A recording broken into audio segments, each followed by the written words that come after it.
नमस्कार। बंगाल का दंगल आप देख रहे हैं और ममता पर हमले को लेकर जो सियासत चल रही है उसमें लगातार नए नए मोड़ आ रहे हैं। पहले ममता बनर्जी ने कहा था कल कि उनको धक्का दिया गया है, उनके ऊपर हमला हुआ है, लेकिन आज उनके सुर थोड़े से नरम दिखाई दे रहे हैं। उनको देखने के लिए गवर्नर साहब भी पहुंचे हुए थे। नंदीग्राम में घायल हो गई हैं ममता बनर्जी, उनकी पैर में चोट है।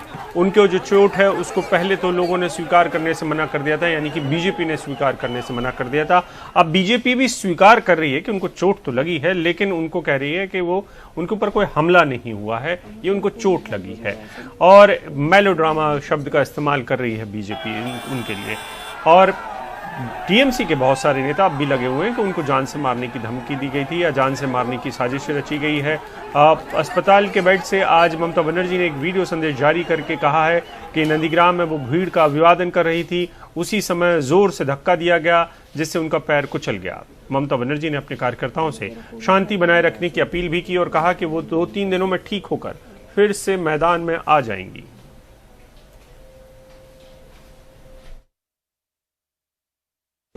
আমি সবাইকে বিশেষ করে আমার যারা কর্মী ভাই বোনেরা আছেন এবং সাধারণ মানুষ আছেন, এটা ঠিক যে কালকে খুব জোর আমার লেগেছিল এবং আমার হাত পায়ে চোট আছে, বোন ইনজুরি আছে, লিগামেন্টে আছে।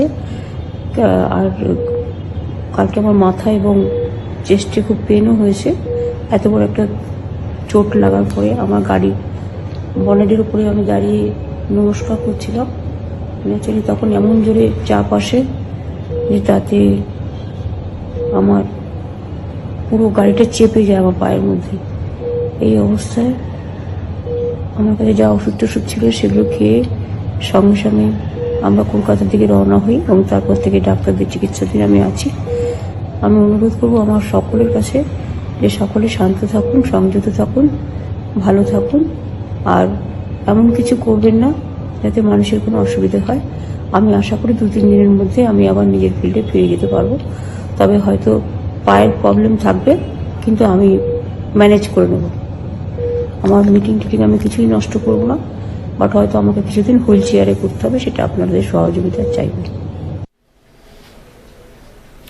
और ममता बनर्जी को देखने के लिए जैसा मैं बता रहा था कि बीजेपी के नेता तो पहुंचे, लेकिन टीएमसी के 2 सांसद भी पहुंची हुई थी।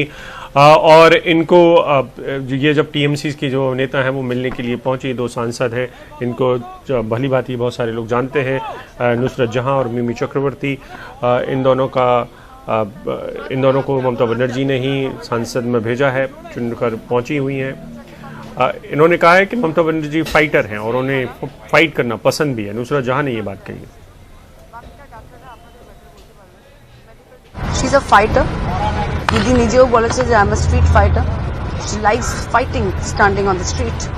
And Didi যেরকমটা বলেছিল সেরকমটাই করবে। She is fighting and she will fight back stronger. আর সিকিউরিটি কোলাপসে তদন্ত নিশ্চয়ই হবে। और आज कोलकाता के एसएसकेएम अस्पताल में भर्ती ममता बनर्जी को देखने जब राज्यपाल पहुंचे तो टीएमसी के कार्यकर्ताओं ने जमकर नारे लगाए, वापस जाओ के। इसके बाद तथागत रॉय समेत कई बीजेपी नेता भी ममता से मिलने अस्पताल पहुंचे, लेकिन उन्हें मिलने नहीं दिया गया।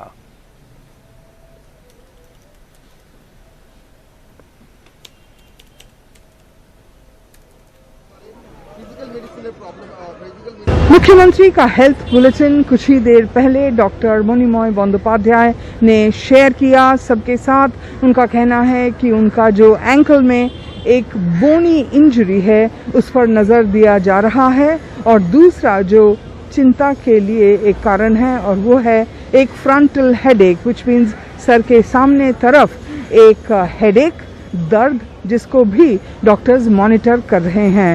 जो एंकल इंजरी है उसके लिए एक टेम्पररी प्लास्टर कास्ट उन्होंने लगाया हुआ है और उसको स्वेलिंग कम हो जाने के बाद उसको फिर से प्रॉपरली उसको कास्ट किया जाएगा।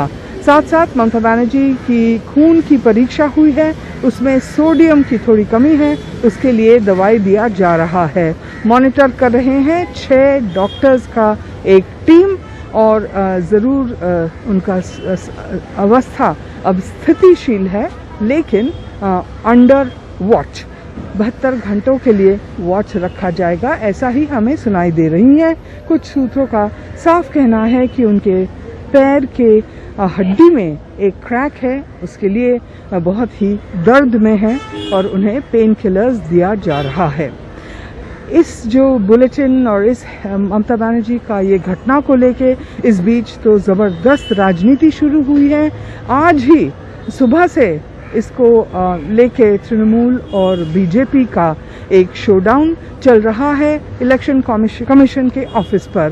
पहले पहुंची तृणमूल का team, Derek O'Brien, Partho Chatterjee, उनका एक चिट्ठी उन्होंने शेयर किया है जिसमें कहा है कि ममता को मारने का ये साजिश था नंदीग्राम में, conspiracy, deep conspiracy, brazen attack and attempt on her life, ये शब्द उन्होंने यूज किया है और कहा है कि एक नेक्सस है। ऐसा ही लग रहा है कि बीजेपी जाके कंप्लेन करती हैं कुछ अफसर्स के बारे में, उसके बाद इलेक्शन कमीशन हटा देते हैं डायरेक्टर जनरल ऑफ पुलिस को, और फिर ममता बनर्जी के जहाँ पे घटना घटी वहाँ पे ना एसपी थे ना लोकल पुलिस। ये तृणमूल का दावा है और उन्होंने कहा है कि एक मुख्यमंत्री, देश की सिर्फ एक ही महिला मुख्यमंत्री, उस पर ये ऐसा हमला। ममता बनर्जी की जो तबीयत है उसको लेकर जो हेल्थ बुलेटिन जारी किया गया उसके अपडेट दे रही थी हमारी साथी मोनिदीपा बनर्जी। और ममता बनर्जी के जो भतीजे हैं अभिषेक बनर्जी, वो लगता है कि दो हाथ करने के लिए तैयार हैं। उन्होंने ट्वीट करके एक संदेश भी भेजा है बीजेपी के लिए, कहा है कि रविवार 2 मई के लिए बीजेपी तैयार हो जाए। उन्होंने कहा है कि बंगाल बीजेपी रविवार 2 मई को बंगाल के लोगों की ताकत देखने के लिए खुद को मजबूत कर ले, तैयार हो जाओ।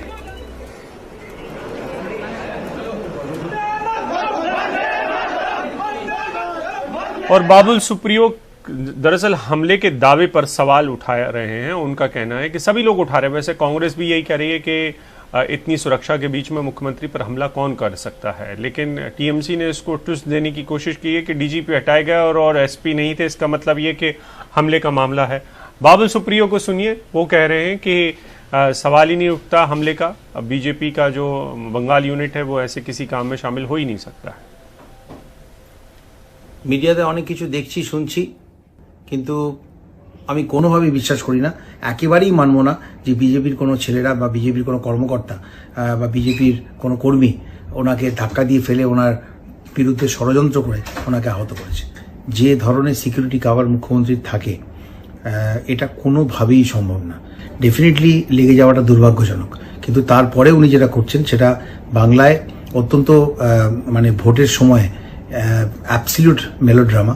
দুর্ঘটনা ঘটতেই পারে, সেটা ডেফিনেটলি দুঃখজনক, উনি সুস্থ হয়ে উঠুন, কিন্তু তার জন্য বিজেপির চক্রান্ত বলা এটা অত্যন্ত অন্যায় এবং অত্যন্ত নিম্নরুচির পরিচয়। বোঝা যাচ্ছে যে রাজনৈতিকভাবে এবং মানুষের কাছে ওনার পপুলারিটি সম্পূর্ণভাবে তলানিতে এসে ঠেকেছে এবং ক্রেডিবিলিটি তলানিতে এসে না ঠেকলে কখনো কেউ এই ধরনের মেলোড্রামার জন্ম দেন না। तो आप सुन रहे थे बाबुल सुप्रियो को। पश्चिम बंगाल प्रदेश कांग्रेस के अध्यक्ष के बारे में हम बात करें उससे पहले हम टीएमसी की प्रेस कॉन्फ्रेंस में चलते हैं। टीएमसी इस मसले को लेकर वैसे ही चुनाव आयोग में पहुंची हुई है, आप सुनिए। জেড ক্যাটাগরি প্রোটেক্টরি একজন, তাকে উইদাউট প্রোটেকশন কি করে ছেড়ে দেওয়া যায় এটাই তো ভাবা যায় না। কোনো ভাবুন না, একটা তো নিয়ম আছে। বিজেপি অভিযোগ করছে, কে মন্তব্য করছে? বলছে কালকে যে ধরনের কথা বলা হয়েছিল চক্রান্ত, আজকে বলছে সেই অবস্থা না। আমরা আমাদের দুদিনে দুরকম কথা বলবার কোনো প্রয়োজন নেই। আমরা আজও আমরা যেটা বলছি, নির্বাচন কমিশনের কাছে গিয়ে তারা তদন্ত করে দেখুক। আমাদের দৃশ্যত মনে হয়েছে যেটা একটা ষড়যন্ত্র, তাই বলেছি। সুতরাং আপনারা নিশ্চিন্ত থাকেন যে নির্বাচন কমিশন তাদের নিরাপত্তা দেওয়ার কথা, তারা নিরাপত্তা দিতে পারেনি, এটা আমাদের সকলেরই জানা। নাহলে মমতা বন্দ্যোপাধ্যায় আঘাতপ্রাপ্ত হতেন না।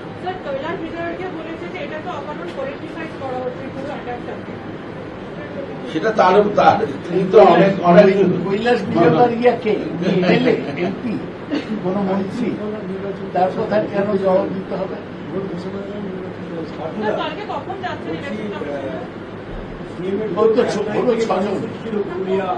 এটা বহাল থাকবে। মমতা বন্দ্যোপাধ্যায় যে কর্মসূচি ছিল তা বহাল থাকবে। মানুষের কাছে তিনি যাবেন, তার যে কর্মসূচি তা তিনি পালন করবেন। কোনো অবস্থাতেই এইটা কেউ রোধ করতে পারবে না, যত চেষ্টাই করবে। आप सौगत रॉय के साथ टीएमसी के जो पार्टी के अध्यक्ष हैं, स्टेट पार्टी प्रेसिडेंट के साथ बाकी के लोगों को सुन रहे हैं। वो लोग इसी मसले पर दरअसल अपनी प्रतिक्रियाएं दे रहे हैं कि किस तरीके से हमला हुआ है ममता बनर्जी पर।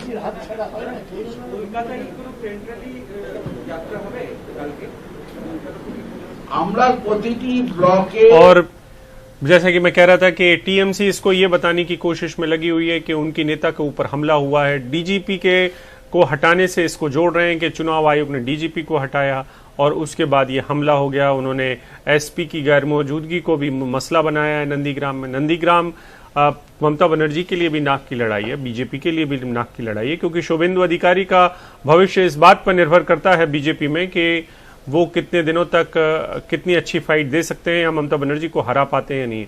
अगर ममता बनर्जी को शुभेंदु अधिकारी ने हरा दिया तो एक बहुत बड़े जाइंट किलर के तौर पर वो आगे उभर कर आएंगे। और जो राज्य की में कांग्रेस है वो लगातार ये बताने की कोशिश कर रही है, ठीक वही सुर है उसके बीजेपी जैसे, कि ममता बनर्जी पर हमला नहीं हो सकता और हमला हुआ है तो उसकी बड़ी जांच किया जाए। और इसी मसले पर अधीर रंजन चौधरी से बात की है हमारे साथी हिमांशु शेखर ने। अधीर रंजन चौधरी विपक्ष में आप देखते रहते हैं, वो नेता हैं लोकसभा में। कहे जा रहा है कि ये साजिश है, कहे जा रहा है कि उनके ऊपर हमला है, उनको खत्म करने की कोई साजिश भी किया गया है। मेरा सवाल ये है, ममता बनर्जी कोई छोटे मोटे आदमी तो नहीं है। एक बंगाल के मुख्यमंत्री है और एक पुलिस मंत्री भी है। जहां चुनाव लड़ रही हैं चारों तरफ सीसीटीवी छाए हुए हैं।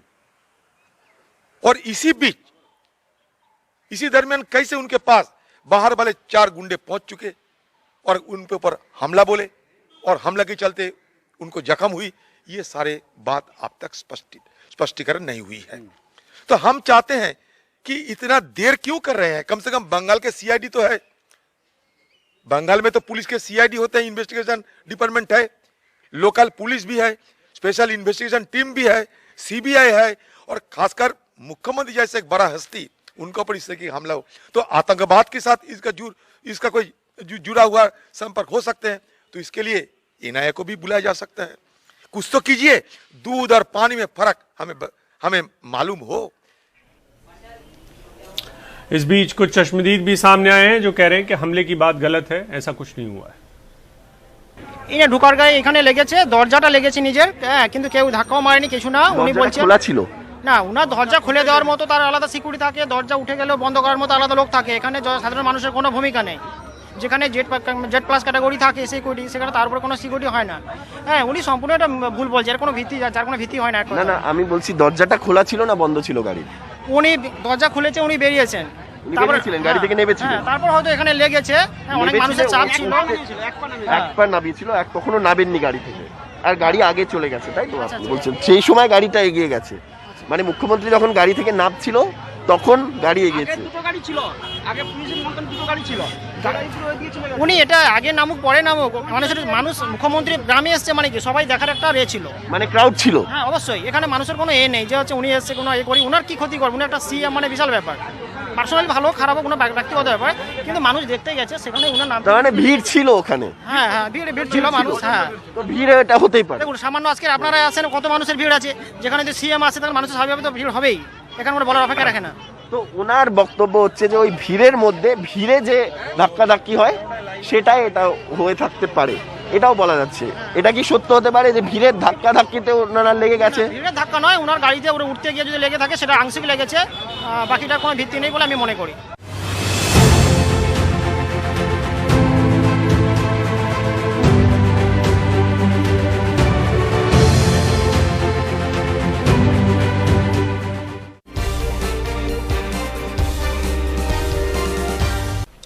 नंदीग्राम के बिरुलिया गांव में जब से ये खबर आई है कि ममता बनर्जी चोटिल हुई हैं, वहां पर बीजेपी समर्थकों का हंगामा चालू है।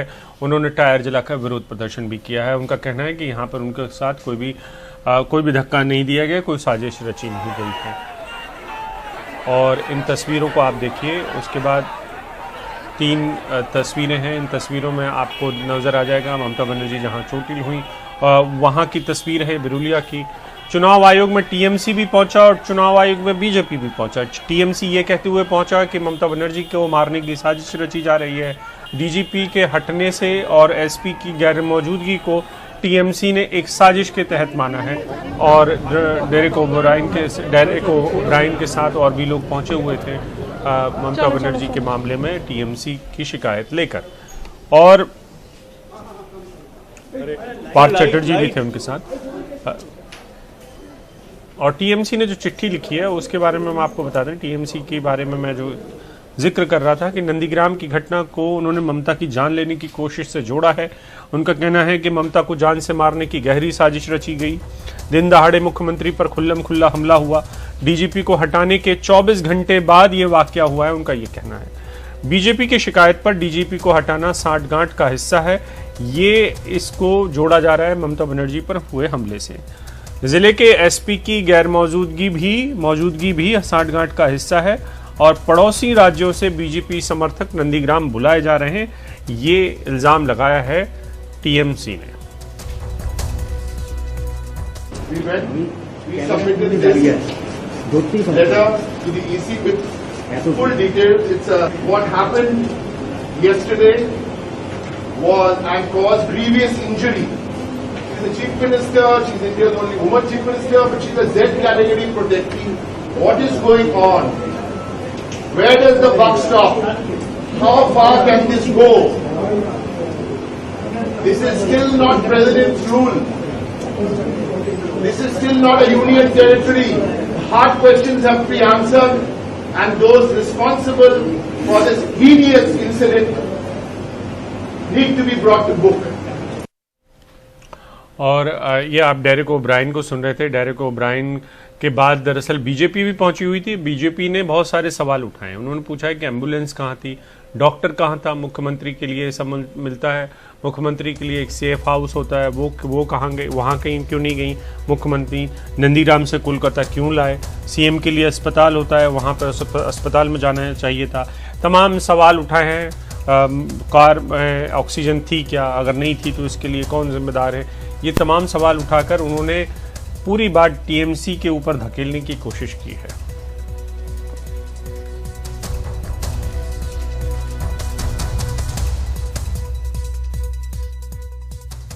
প্রথম প্রশ্ন, সিএম এর কনভয়েতে অ্যাম্বুলেন্স থাকে, সে অ্যাম্বুলেন্স কোথায় গেল?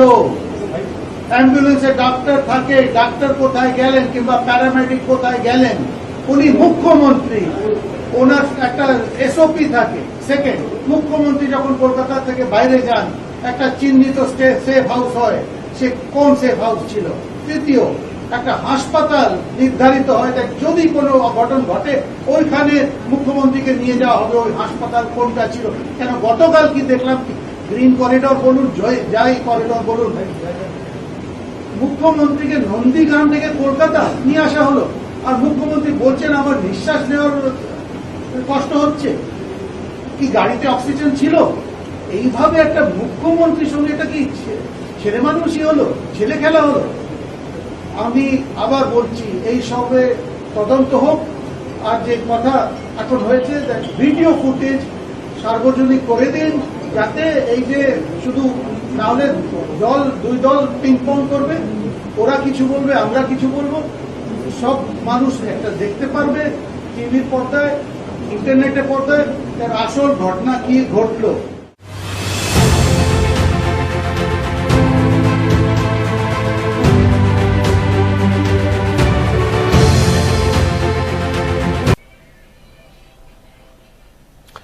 नंदीग्राम में पश्चिम बंगाल में ममता बनर्जी का मुकाबला शुभेंदु अधिकारी से, या यूं कहें कि शुभेंदु अधिकारी को लड़ना है ममता बनर्जी के खिलाफ, क्योंकि टीएमसी में थे शुभेंदु अधिकारी। नंदीग्राम से वो जीते हैं पहले, और टीएमसी का जो उदय है वो दरअसल नंदीग्राम का उसमें बड़ा योगदान रहा है। आज उन्होंने अपना पर्चा भरा है। चुनाव अधिकारी शुभेंदु अधिकारी कल हल्दिया जाकर अपना पर्चा दाखिल करेंगे, माफ करिए कल करेंगे दर्ज। आज महाशिवरात्रि के मौके पर वो नंदीग्राम के अलग अलग मंदिरों में जाकर पूजा कर रहे हैं और भगवान का आशीर्वाद ले रहे हैं। इस दौरान उन्होंने अपने कार्यकर्ताओं से मिलने का प्रोग्राम भी रखा है। नंदीग्राम शुभेंदु अधिकारी का गढ़ माना जाता है और यहाँ पे एक तरीके से ममता बनर्जी ने खुली चुनौती दी थी कि मैं नंदीग्राम से चुनाव लड़ूंगी। उन्होंने अपनी भवानीपुर की सीट इसीलिए छोड़ दी। पिछली बार मैं इसी सीट से तृणमूल कांग्रेस के टिकट पर विधायक बने थे, लेकिन पिछले साल दिसंबर में वो पाला बदलकर बीजेपी के साथ हो लिए हैं। अब ममता बनर्जी के आने से नंदीग्राम का चुनाव हाई वोल्टेज चुनाव बन चुका है।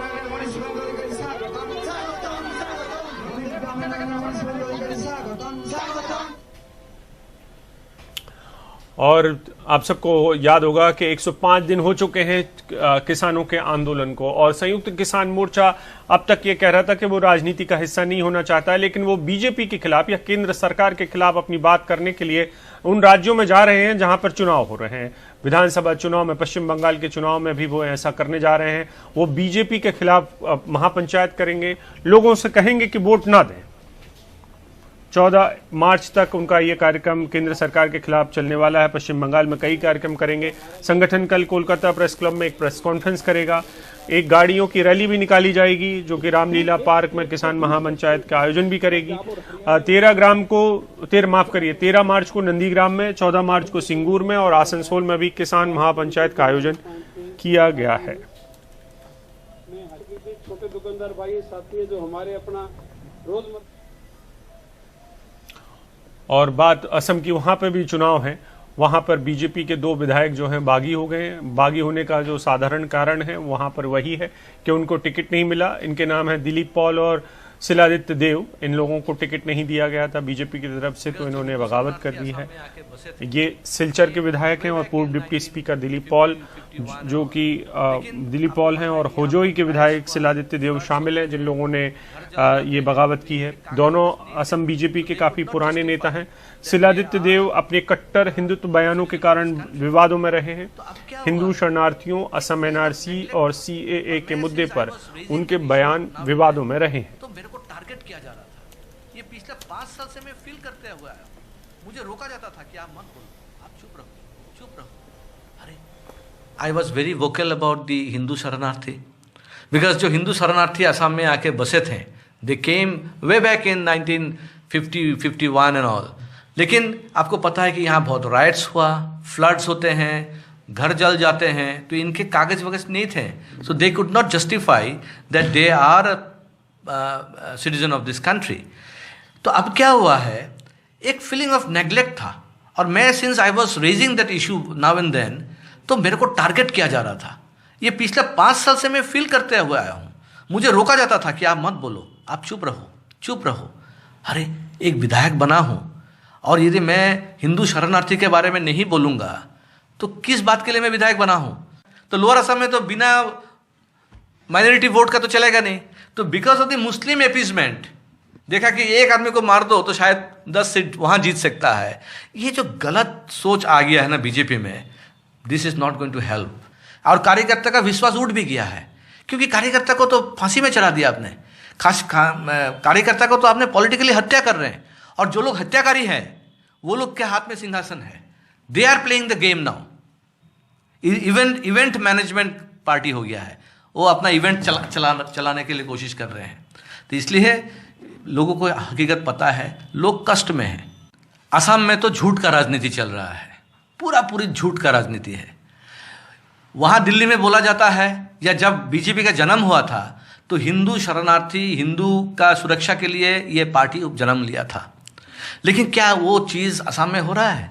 असम में यहाँ कोई हिंदुत्व नहीं है।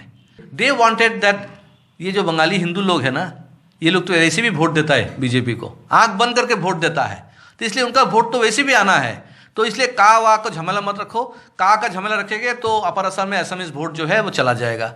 तो ये जो डबल पॉलिटिक्स है ना, ये डबल पॉलिटिक्स अभी लोगों को पता चल गया है, क्योंकि पीपल आर सफरिंग।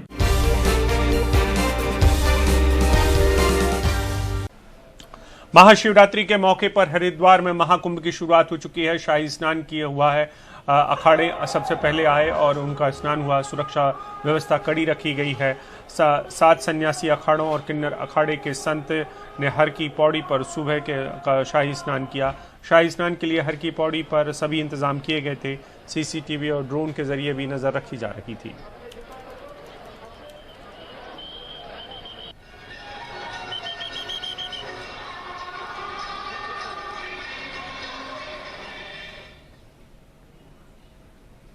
और उत्तराखंड के नए मुख्यमंत्री तीरथ सिंह रावत, जो कि नए नवेले मुख्यमंत्री हैं, वो पहुंचे हुए थे इस शाही स्नान में। उनका स्वागत भी किया साधु संतों ने गर्मजोशी के साथ। उन्होंने शाही स्नान के दौरान सबके कल्याण की कामना की और हरिद्वार कुंभ की तैयारियों का जायजा भी लिया।